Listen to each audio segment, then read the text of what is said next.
Assalamualaikum warahmatullahi wabarakatuh. Saya Nafisa Ekalia Putri Sonada, NIM 185211109 dari kelas MBS 5G. Di sini saya akan menjawab pertanyaan nomor 5 UAS Manajemen Syariah, yaitu tentang membangun struktur organis syariah. Jadi di sini saya akan menjawab bagaimana sih struktur organisasi syariah di perusahaan itu. Bentuk organisasi perusahaan syariah menurut Faitzal Rifai dan kawan-kawan, mereka membagi bentuk organisasi bisnis dalam ekonomi Islam menjadi dua tipe, yaitu tipe yang pertama yaitu pemilik tunggal dan tipe yang kedua kerjasama. Tipe yang pertama yaitu pemilik tunggal. Penjelasannya yaitu bentuk organisasi bisnis paling sederhana dan selalu ada hampir dalam non-spesialis ekonomi. Merupakan jalan paling lama untuk memimpin bisnis. Bentuk lain dari organisasi bisnis dibangun kemudian dengan kebutuhan-kebutuhan dan kompleksitas dari ekonomi dan kehidupan sosial. Ekonomi Islam mengizinkan perusahaan dijalankan sendiri dan tidak mengikat mereka dalam jalur lain kecuali bisnis tersebut dijalankan melebihi organisasi syariah. Selanjutnya, tipe yang kedua yaitu ada kerjasama. Kerjasama yaitu hubungan antara dua atau lebih orang dalam mendistribusikan keuntungan dan kerugian sebuah bisnis berjalan dengan seluruh atau salah satu dari mereka menanggungnya. Bentuknya terdiri dari 3, yaitu yang pertama mudharabah, yang kedua syirkah, dan yang ketiga perusahaan. Yang pertama dahulu yaitu mudharabah. Konsep mudharabah ini berarti seseorang atau satu pihak menyediakan modal dan yang lain menawarkan tenaga kerja. Dan keduanya akan membagi keuntungan.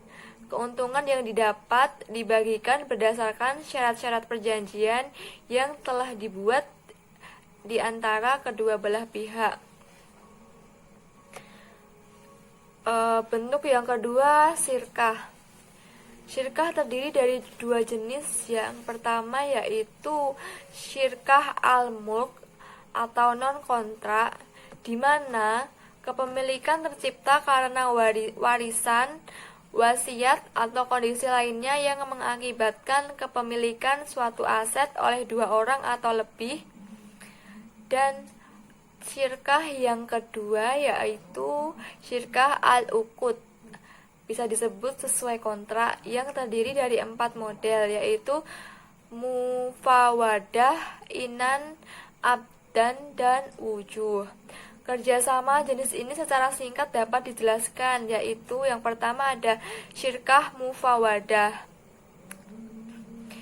Semua pihak yang bekerja sama mempunyai kedudukan yang sama, baik dalam keuntungan dan kerugian, sehingga mereka mempunyai andil modal yang sama. Setiap pihak merupakan agen dan siap membantu pihak yang lain. Yang kedua yaitu syirkah an'am. Syirkah ini bentuknya yaitu kerjasama bisnis yang dilakukan dua orang atau lebih, di mana masing-masing menyertakan harta atau modal dan sekaligus juga menjadi pengelolanya. Kemudian keuntungan dibagi di antara mereka berdasarkan kesepakatan yang telah dibuat di awal perjanjian. Jika mengalami kerugian, maka kerugiannya akan ditanggung bersama berdasarkan proporsional modalnya. Yang kedua yaitu syirkah sanai atau syirkah abdan. Syirkah antara dua pihak atau lebih yang masing-masing hanya memberikan kontribusi kerja atau amal tanpa kontribusi modal atau mal. Kontribusi kerja itu dapat berupa kerja pikiran, seperti pekerjaan arsitek atau penulis ataupun kerja fisik. Sebagai contohnya pekerjaan tukang kayu, tukang batu, sopir, pemburu, nelayan, dan sebagainya.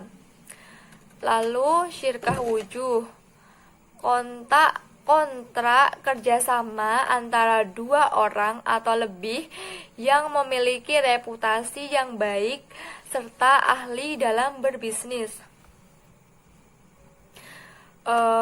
Misalnya, mereka membeli barang secara kredit dari suatu perusahaan dan menjual barang tersebut secara tunai.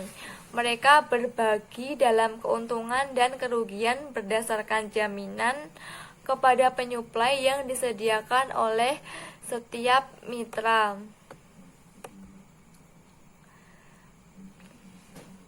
Lalu bentuk kerjasama yang ketiga yaitu perusahaan. Perusahaan merupakan salah satu bentuk dari organisasi bisnis dalam Islam dengan badan hukum yang terpisah dan tidak terlihat secara langsung dalam diskusi fikih. Perkiraan terdekat untuk badan hukum perusahaan adalah baitul mal, properti masjid, kepercayaan dan kerjasama mufawadah. Perusahaan sangat penting dalam organisasi bisnis Islam. Ia menyediakan keamanan dan keuntungan yang tidak bisa didapat dari bentuk organisasi bisnis lainnya. Demikian jawaban dari pertanyaan nomor 5.